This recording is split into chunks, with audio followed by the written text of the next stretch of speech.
पन्हाळा तालुक्यात गव्यांचा वावर वाढलाय। हे गवे पिकांचं नुकसान करतायत। रात्री असलेला गव्यांचा वावर आता दिवसाही वाढलाय। त्यामुळे शेतकऱ्यांमध्ये भीतीचं वातावरण असून हातातोंडाशी आलेल्या पिकांचं नुकसान झाल्यानं शेतकरी हतबल झालेत।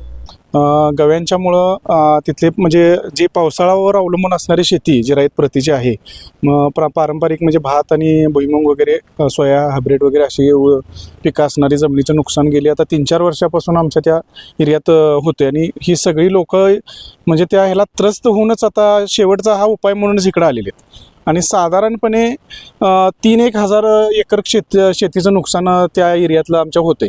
आणि साधारण एक 400 ते 500 कुटुंब ह्या शेतीवर अवलंबून आहेत। त्यांचा म्हणजे बाबा पारंपरिक व्यवसाय शेती आहे आणि त्यांना उत्पन्नाचं इतर साधन तसं फारसं कमी आहे।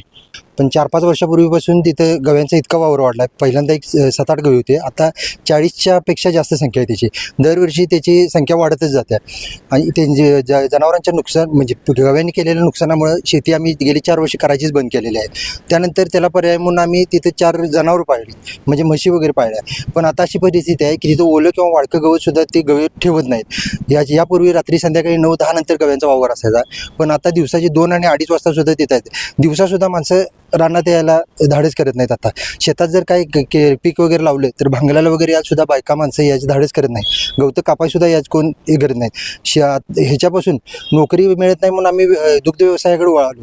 पण आता परिस्थिती पाहिली तर आम्हाला जनावर विकायची वेळ येणार आहे। गव्यांचा वावर वाढल्यानं शेतकरी आता शेतात जाण्याचंही धाडस करत नाहीत। वन विभागानं या गव्यांचा बंदोबस्त करावा अशी मागणी शेतकऱ्यांनी केली आहे।